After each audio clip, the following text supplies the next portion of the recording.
Assalamualaikum warahmatullahi wabarakatuh. Di sini saya Muhammad Nizar selaku Kepala Biro Informasi Komunikasi Mahasiswa dan Alumni Universitas Siddhartha Pasuruan. Pada kesempatan kali ini kami akan menerangkan tentang registrasi mahasiswa baru di Universitas Siddhartha Pasuruan. Ada 3 poin yang akan saya sampaikan. Yang pertama, tentang pelaksanaan registrasi gelombang 2 mulai tanggal 1 sampai 6 September 2020. Yang kedua, tentang pelaksanaan registrasi online juga dimulai pada tanggal 1 sampai 6 September 2020. Untuk poin yang ketiga yaitu pelaksanaan Pasopati yang insya Allah akan dilaksanakan pada tanggal 8 sampai 13 September 2020. Sebelum saya terangkan mengenai pelaksanaan registrasi mahasiswa baru, silakan subscribe video kita, kemudian share dan like. Yudhartha Official, salah satu akun resmi sosial media Universitas Siddhartha Pasuruan. Terima kasih. Yang pertama, tentang pelaksanaan registrasi gelombang 2 mulai tanggal 1 sampai 6 September 2020. Yang pertama, bagi teman-teman yang belum di gelombang 1 atau gelombang setelahnya, artinya gelombang 2 yang awal, pelaksanaan awal tadi, silakan mengikuti tanggal 1 sampai 6 September 2020. Karena pada tanggal 1 sampai 6 September 2020 itu termasuk yang terakhir. Yang kedua, pembayaran itu di resepsionis atau tempat pendaftaran maba. Jadi ketika masuk di gedung Nusantara, gedung yang paling tinggi lantai 5, itu di lantai 1 itu ada resepsionis. Silakan Anda bilang saja mau registrasi mahasiswa baru. Di sana akan dilayani. Kemudian registrasi itu senilai 800.000. Nah, 800.000 itu dengan rincian 250.000 untuk registrasi, 500.000 itu untuk ospek atau orientasi dan alma mater, dan 50.000 itu untuk perpustakaan.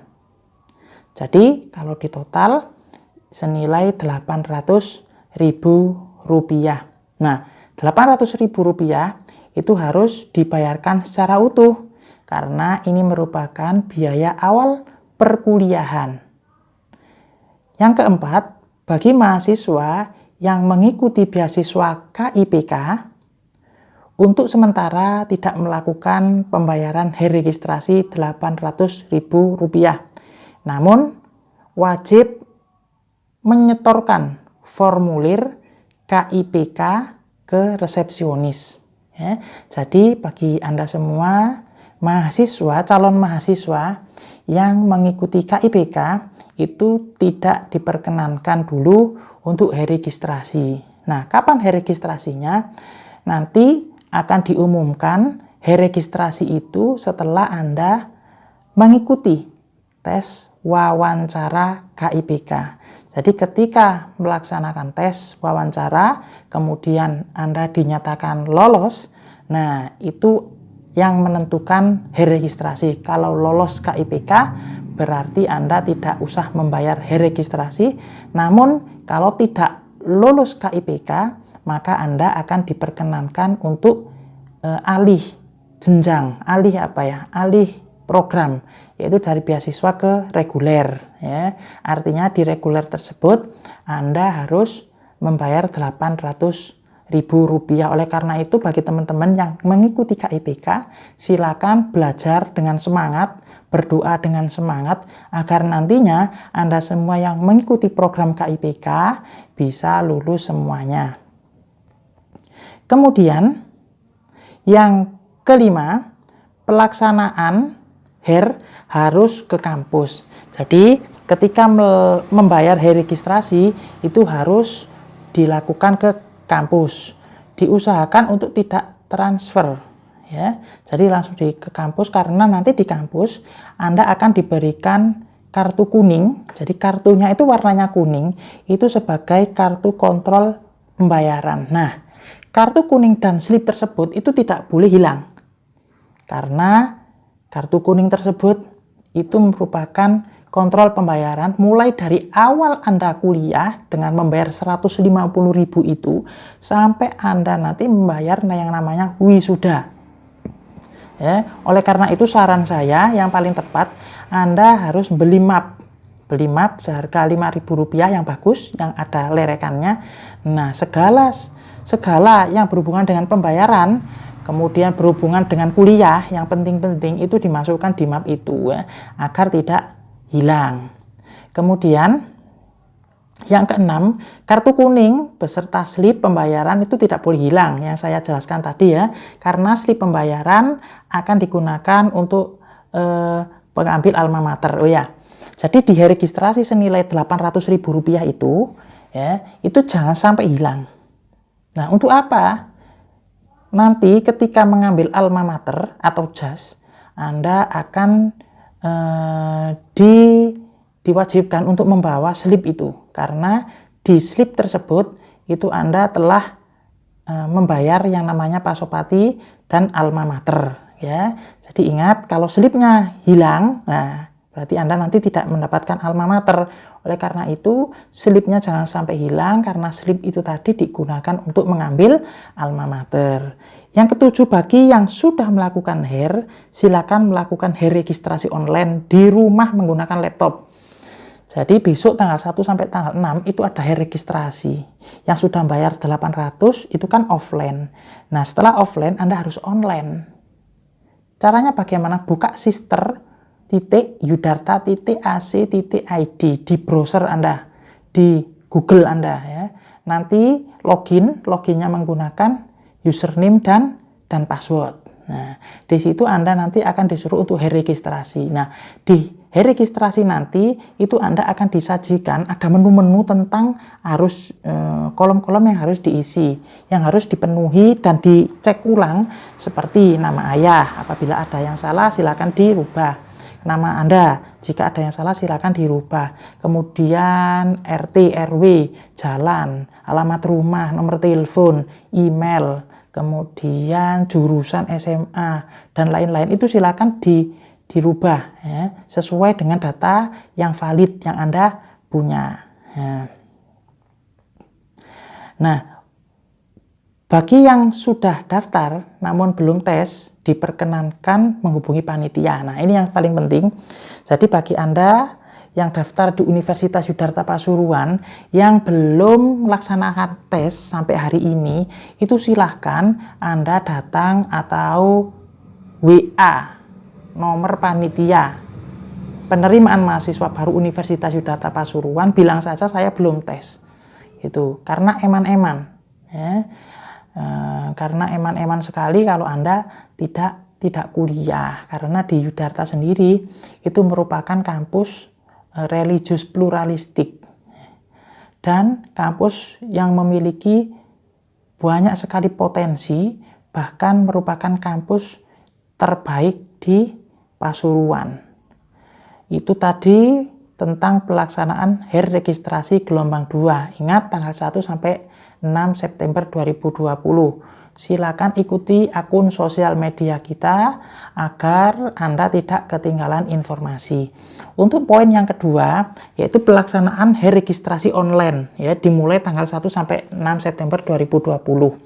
Nah, HER registrasi itu dilakukan di rumah masing-masing. Jadi Anda tidak usah ke kampus, cukup di rumah masing-masing, ya, melalui laman sister.yudarta.ac.id. Apabila kurang paham silakan hubungi Pak petugas atau admin grup WA. Tapi ingat, ketika Anda menghubungi admin grup WA, silakan yang sopan. Jadi WA atau SMS itu silakan yang sopan dan di jam kerja. Jadi jangan malam-malam, jam kerja itu antara jam 9 sampai jam 3 sore. Kemudian yang kedua, untuk password itu menggunakan nomor registrasi. Jadi di kolom pengumuman kelulusan maba itu ada nomor registrasi. Nah, nomor registrasi itu silakan dihafalkan. Karena nomor registrasi itu merupakan password ketika masuk sister. Jadi ya. Nah, sedangkan username menggunakan tanggal lahir. Jadi tanggal lahir Anda. Contoh username ya 10098100100 semisal. Kemudian passwordnya tanggal lahir. Ya, contoh dibalik tanggal lahir, yang dibalik kemudian dikasih strip. Contoh 1945 itu tahun, strip dikasih strip.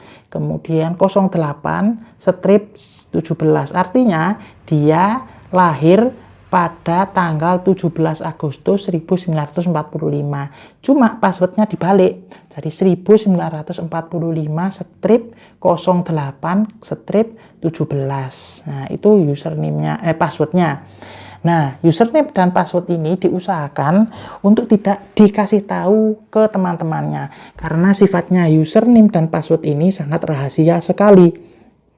Ya, dimohon username dan password untuk dirahasiakan. Nah, ini untuk dirahasiakan. Kemudian yang ketiga, setelah Anda dapat masuk ke sister, setelah Anda itu dapat masuk ke sister ya, ke aplikasi, silakan dicek biodata di sister apakah sesuai dengan atau tidak. Jadi biodatanya itu sesuai atau tidak. Contoh, Anda jurusan pendidikan bahasa Arab ya. Padahal di situ tertulis PBA, pendidikan bahasa Arab. Padahal Anda itu ambil jurusan publik. Nah, ini yang harus dirubah. Silakan hubungi admin karena yang bisa merubah itu adalah admin. Oleh karena itu, silakan dibaca di situ. Apabila tidak jelas atau ada data yang tidak sesuai, silakan hubungi petugas sebelum melaksanakan registrasi online. Nah, jika tidak sesuai, silakan dirubah sendiri. Ya, jadi apabila ada alamat tadi, ketika Anda mengisi seperti alamat rumah, RT, RW tidak sesuai, itu silakan dirubah sendiri. Apabila ada kekeliruan, semisal jurusan keliru, kelas reguler atau khusus keliru, kemudian reguler, kemudian Anda itu bidik misi, dan lain sebagainya, ya tidak sesuai, silakan hubungi petugas di jam kerja.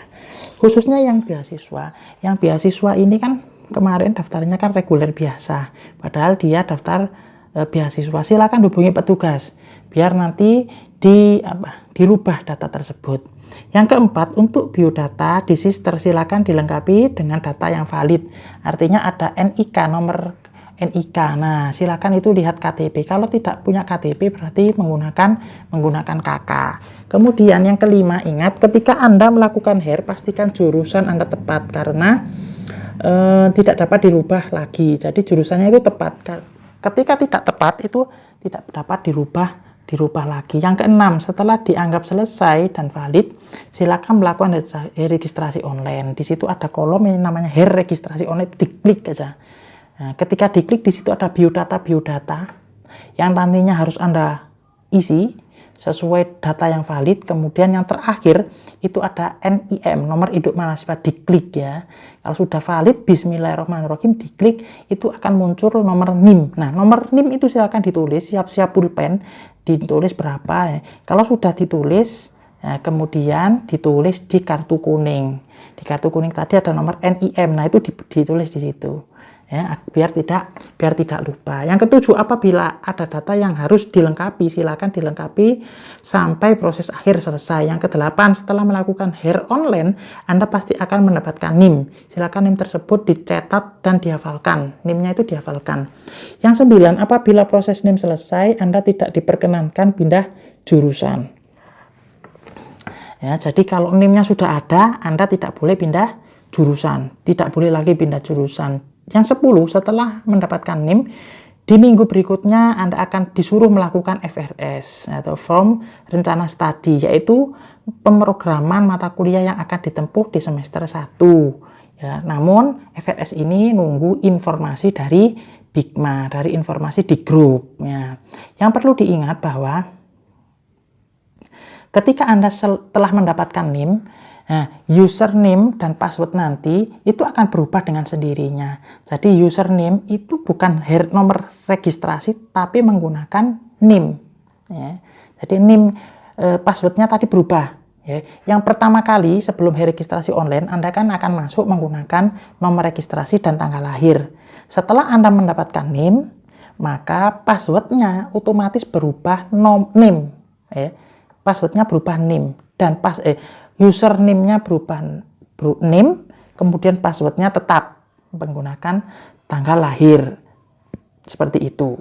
Itu terkait informasi tentang pelaksanaan registrasi online. Yang terakhir yaitu pelaksanaan Pasopati. Nah, insya Allah pelaksanaan Pasopati atau Pekan Sosialisasi Orientasi Pendidikan Tinggi ini itu jatuh pada tanggal 8 sampai 13 September. Ya, yang pertama, sifat mengikuti Pasopati itu adalah wajib. Jadi mahasiswa itu wajib mengikuti Pasopati. Apabila tidak dapat mengikuti, maka bisa mengikuti tahun depannya. Nah, saking wajibnya itu Pasopati itu bisa menjadi hutang mahasiswa. Artinya kalau tidak bisa ikut tahun ini karena alasan tertentu, itu bisa ikut Pasopati di tahun berikutnya gitu. Yang kedua, Pasopati adalah pengenalan kampus. Jadi Pasopati itu bukan ajang ajang yang menakutkan, bukan, tetapi Pasopati di sana itu ajang pengenalan kampus. Ini loh Yudarta, ini loh universitas. Apa yang harus dilakukan di universitas? Bagaimana jika pindah jurusan? Bagaimana cara membayar perkuliahan? Bagaimana cara belajar di perkuliahan? Itu akan diterangkan di Pasopati. Oleh karena itu sifatnya wajib sekali untuk mengikuti Pasopati. Nah, pelaksanaan Pasopati ini dilaksanakan secara hybrid. Artinya hybrid itu apa? Hari pertama itu offline, artinya Anda harus ke kampus. Kemudian hari kedua, hari ketiga, hari keempat itu online. Kemudian hari keempat, hari yang terakhir itu offline. Jadi pembukaan dan penutupan itu Anda harus ke kampus, sedangkan untuk materi-materinya itu secara online. Insya Allah seperti itu. Kemudian yang ketiga, informasi selengkapnya silakan ikuti Instagram @pasopatiyudarta. Jadi buka Instagram @pasopatiyudarta. Di sana akan ada informasi-informasi terkait dengan Pasopati. Kemudian yang keempat, alma mater akan dibagikan pada saat hari terakhir Pasopati. Jadi alma mater Universitas Yudarta Pasuruan itu akan dibagikan di hari terakhir Pasopati sebagai ini loh mahasiswa sudah sah menjadi mahasiswa itu ya di hari terakhir. Nah, namun untuk peserta KIPK untuk sementara alma maternya ditangguhkan. Artinya ditangguhkan itu apa? Tidak dibagikan dulu sampai ada kejelasan bahwasanya dia lulus atau lolos beasiswa KIPK. Kalau beasiswanya lolos maka free semuanya. Jadi tidak ada biaya, tidak ada biaya sama sekali gitu ya. Jadi itu saja terkait informasi registrasi online di Universitas Yudarta Pasuruan. Silakan informasi ini diberitahu ke teman-temannya agar teman-temannya menjadi paham dengan apa itu yang dinamakan registrasi online. Demikian dari kami, saya mewakili Universitas Yudarta Pasuruan. Mohon maaf sebesar-besarnya apabila ada kesalahan. Saya akhiri. Assalamualaikum warahmatullahi wabarakatuh.